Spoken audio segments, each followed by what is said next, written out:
ಸ್ನೇಹಿತರೆ, ಸ್ವಾಗತ ಸುಸ್ವಾಗತ. ನಮ್ಮ ದೇಶದ ಜನನೇ ನಮಗೆ ಆಗಲು ಗೊತ್ತಿಲ್ಲ. ಇವರು ಯಾವ ಪಕ್ಷ ಆಗಿರಲಿ, ಈ ಪಕ್ಷ ಆಗಿರಲಿ, ನಮ್ಮ ದೇಶದ ತನ್ನ ಮಡದಿ, ತನ್ನ ಜೀವನ, ತನ್ನ ಲೌಕಿಕ ಜೀವನ ತರದಂಥ ವ್ಯಕ್ತಿ ಯಾರು ರಾಜಕಾರಣಿಗಳಿದ್ರೆ ಹುಡುಕೇಳಿ. ಅತ್ಯಂತದ್ರಲ್ಲಿ ಅಮೂಲ್ಯವಾದ ವ್ಯಕ್ತಿ. ಯಾಕೆ ಅಂದರೆ ನರೇಂದ್ರ ಮೋದಿಯವರು ತನ್ನ ಪರಿವಾರ ಬಿಟ್ಟರು, ತನ್ನ ಸಂಸಾರ ಬಿಟ್ಟರು, ಕಾಡಲ್ಲೋಗಿ ಜೀವನ ಮಾಡಿದ್ರು, ಭಗವಂತನ ಜ್ಞಾನ ಮಾಡಿದ್ರು. 10-15 ವರ್ಷ ನಮ್ಮ ಮುಖ್ಯಮಂತ್ರಿ ಆಗಿದ್ದಾರೆ. ಎಷ್ಟು ಕೋಟಿ ಸಂಪಾದನೆ ಮಾಡಿದ್ದಾರೆ ಸ್ವಾಮಿಯವರು, ಎಷ್ಟು ಕೋಟಿ ಸಂಪಾದನೆ ಮಾಡಿದ್ದಾರೆ ನರೇಂದ್ರ ಮೋದಿಯವರು. ಇವತ್ತೊಬ್ಬ ಗ್ರಾಮ ಪಂಚಾಯತಿ ಮೆಂಬರ್ ಆಗಿಬಿಟ್ರೆ ಸಾಕು ಸ್ವಾಮಿ.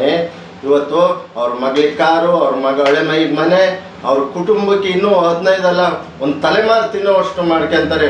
ಊರೆಲ್ಲ ಹಾಳುಬಿಟ್ಟು ಗ್ರಾಮ ಪಂಚಾಯತಿ ಸದಸ್ಯರು ಓಪನ್ ಆಗಿ ನಮ್ಮೂರಿಂದ ಹೇಳ್ತಾ ಇರೋದು ನಾನು. ಒಂದು ಮನೆಗೆ ನಾವು ಅರ್ಜಿ ಹಾಕಿ ಎಷ್ಟು ದಿನ ಆಯಿತು.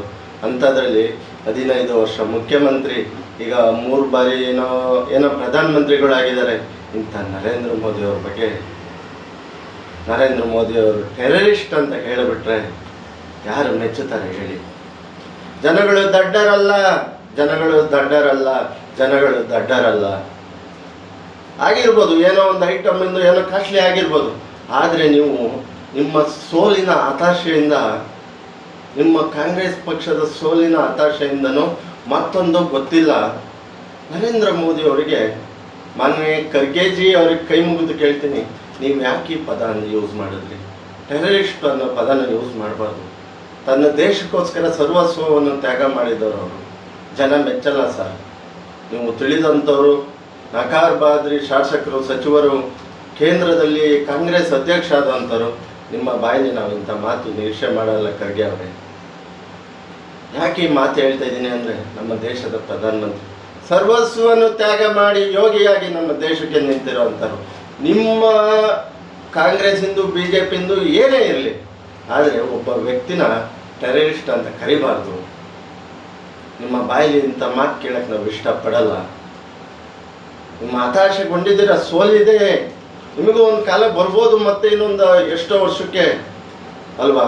ಹಾಗಂತ ಒಬ್ಬ ವ್ಯಕ್ತಿನ ಟೆರರಿಸ್ಟ್ ಅಂತ ಹೇಳಬಾರ್ದು. ಜನಗಳು ಯಾರನ್ನೋ ಖುಷಿ ಪಡ್ಸೋಕ್ಕೆ ನೀವು ಟೆರರಿಸ್ಟ್ ಅಂತ ಹೇಳಬಾರ್ದು. ಯಾಕೆಂದರೆ ಒಂದು ಸಮಾಜ ಪ್ರಧಾನಿ, ಅದೇ ಪಕ್ಷದವರು ನಿಮಗೇನಾರ ಅಂದರೂ ನಾವು ಕೇಳ್ತೀವಿ. ಯಾಕೆ ಅಂದರೆ ನೀವು ನಮ್ಮ ರಾಜ್ಯದವರು, ನಮ್ಮ ದೇಶದವರು. ಹಾಗಾಗಿ ದಯವಿಟ್ಟು ಇಂಥ ಪದನ ಯೂಸ್ ಮಾಡಬಾರ್ದು. ಅಂಥವರು ದೇವಮಾನವನೇ ಅಂತಲೇ ನಾವು ನರೇಂದ್ರ ಮೋದಿ ಅವ್ರನ್ನ ತಿಳಿಬೋದು. ಯಾರು ಈ ಪ್ರಧಾನಮಂತ್ರಿ, ಮುಖ್ಯಮಂತ್ರಿ 16 ವರ್ಷ ಆಗಿ ಇವತ್ತು ಸಾಮಾನ್ಯ ಜೀವನ ಮಾಡ್ತಾರೆ. ಒಂದು ಆಸ್ತಿ ಆಡು ಜಾಸ್ತಿ ಮಾಡಿಲ್ಲ ಅಂದರೆ ನರೇಂದ್ರ ಮೋದಿ ಅವರು ಒಬ್ಬರೇ ಅನಿಸುತ್ತೆ. 100 ಕೋಟಿ ಗ್ರಾಮ ಪಂಚಾಯತಿ ಸದಸ್ಯರು, ತಾಲೂಕು ಪಂಚಾಯತ್ ಮಾಡಿರ್ತಾರೆ. ಅಂಥದ್ರಲ್ಲಿ ನಮ್ಮ ನರೇಂದ್ರ ಮೋದಿ ಅವ್ರ ಬಗ್ಗೆ ಈ ಪದ ಯಾವತ್ತೂ ಯೂಸ್ ಮಾಡಬೇಡಿ. ನಿಮ್ಮ ಪಕ್ಷದ ಈಗ ಒಳಗೆ ಹೊರಗೆ ಏನಾದ್ರು ಬೈದಾಡ್ಕೊಳ್ಳಿ. ಒಬ್ಬ ವ್ಯಕ್ತಿನ, ದೇಶ ಪ್ರಧಾನಮಂತ್ರಿಯನ್ನ ಈ ಥರ ನೀವು ಪದ ಬಳಕೆ ಮಾಡಬಾರ್ದು ಅಂತ ದಯವಿಟ್ಟು ಕೇಳ್ತೀನಿ. ನಾನು ಯಾವುದೋ BJP ಪರವಾಗಿ, ಕಾಂಗ್ರೆಸ್ ಪರವಾಗಿ ಅಲ್ಲ, ಯಾವುದೋ ವ್ಯಕ್ತಿಯ ಪರವಾಗಿಯೂ ಅಲ್ಲ, ಸಮಾಜದ ಪರವಾಗಿ. ಸಮಾಜಕ್ಕೆ ಇಂಥ ವಿಷಯಗಳು ತಿಳಿಬೇಕು, ಸಮಾಜಕ್ಕೆ ಇಂಥ ಪದ ಬಳಕೆ ಮಾಡಬಾರ್ದು ಅನ್ನೋದು ತಿಳಿಯೋಕ್ಕೋಸ್ಕರ ಈ ವಿಡಿಯೋ ಮಾಡ್ತಾಯಿದ್ದೀನಿ.